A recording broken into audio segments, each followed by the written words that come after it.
Alex Whitmore was looking forward to the fresh start that moving into Maple House promised.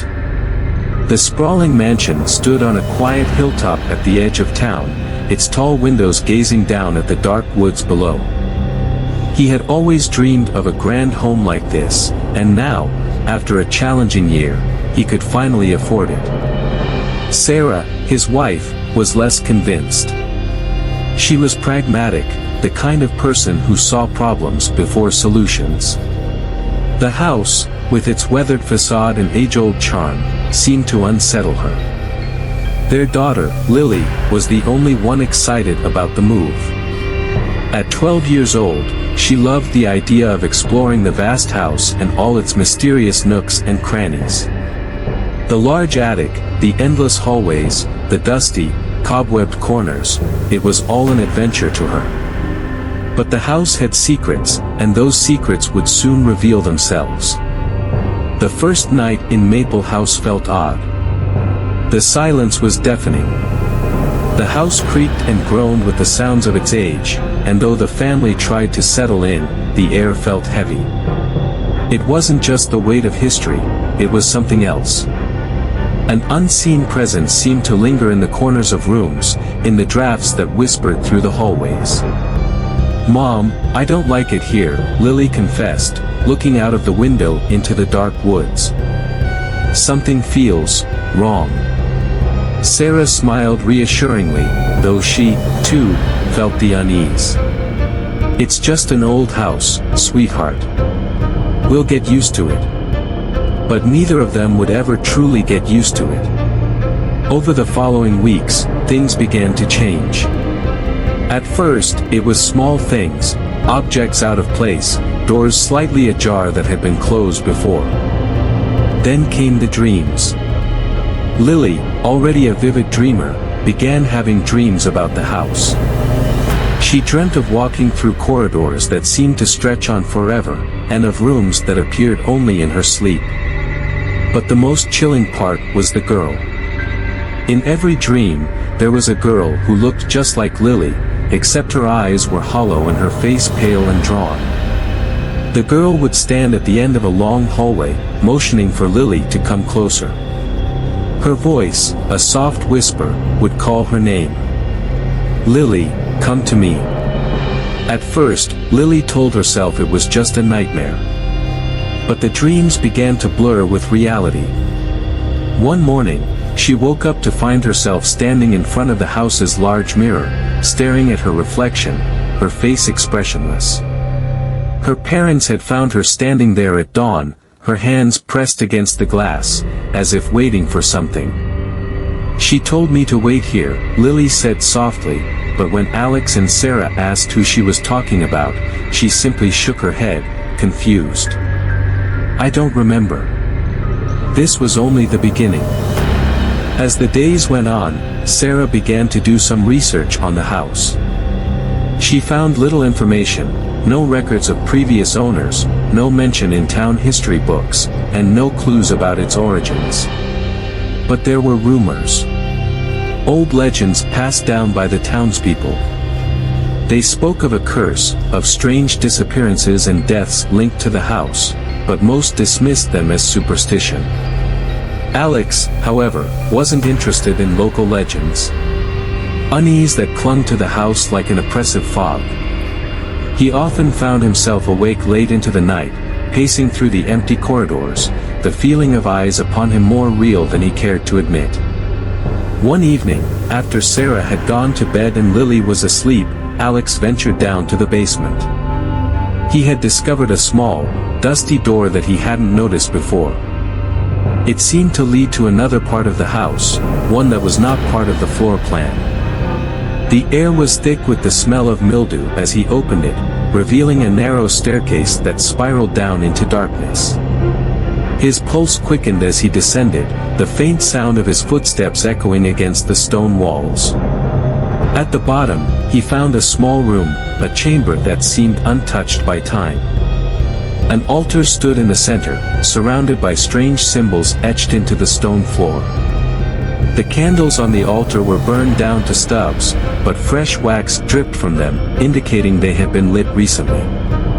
His fingers grazed over the altar, and the hairs on the back of his neck stood on end. On the altar, there was a book, old, worn, with pages that seemed to have been turned too many times. The title was faded, but Alex could make out the words, "The Darkness Beneath." He opened it carefully, the pages crinkling under his touch. The book described rituals meant to summon and bind dark entities, ones that lived beneath the house, in the shadows. The more Alex read, the more the atmosphere around him seemed to grow colder. He could feel something stirring, something that didn't want him to continue. But he couldn't stop. As he turned the pages, one entry stood out. The shadow grows stronger with each passing year, feeding on the souls of those who dare to enter. The cold ones serve it, mindless and bound, bringing those who are lost into its fold. Only one can stop it, but the cost is great. Asterisk. Alex's heart raced as the words sank in. What had they moved into? What kind of house was this? The next few days brought more unsettling events. Sarah's sleep had become more restless, her nightmares growing worse. One night, she woke to find a shadowy figure standing at the foot of their bed, its face hidden beneath a dark hood. It whispered her name, and when she tried to scream, no sound came out. Terrified, Sarah spoke to Alex, but he dismissed her concerns, thinking she was simply overwhelmed by the move. However, that night, Alex found something that made him rethink his skepticism. He woke to the sound of footsteps in the hallway. Groggy and disoriented, he stumbled out of bed and followed the sounds, only to find the hallway empty. But as he turned to go back to their room, something stopped him. The mirror in the hallway was no longer reflecting the hallway at all, it reflected a different place. A long, dark corridor filled with mist and shadows, stretching out into an abyss. Alex's breath caught in his throat, and he quickly turned away, shaking his head in disbelief. The house was changing, warping. And the more he tried to understand it, the more dangerous it became. It was Lily who seemed to be most affected by the strange happenings. She began sleepwalking with disturbing frequency. One night, Alex woke to the sound of Lily whispering in the dark. When he found her, she was standing in the middle of the living room, holding a small, old-fashioned mirror. Her eyes were wide, pupils dilated, and she stared at the reflection as though mesmerized. The reflection wasn't Lily. Instead, it was a girl, pale, with hollow eyes, her face twisted in agony. The girl's hand pressed against the mirror from the other side, as if begging for help. When Alex grabbed the mirror from Lily, her reflection seemed to twist and contort before disappearing altogether. "Who is she?" Alex asked, his voice trembling. Lily's face went blank, and she answered in a voice that wasn't her own. "She's waiting for you." Before Alex could ask more, the mirror cracked, splintering into shards as though some invisible force had shattered it. Terrified, Alex tried to make sense of it all. He turned once more to the diary he had found earlier, now almost obsessively studying it. The entries had grown darker, more frantic, as Annabelle, the girl in the mirror, wrote about the entities that haunted the house.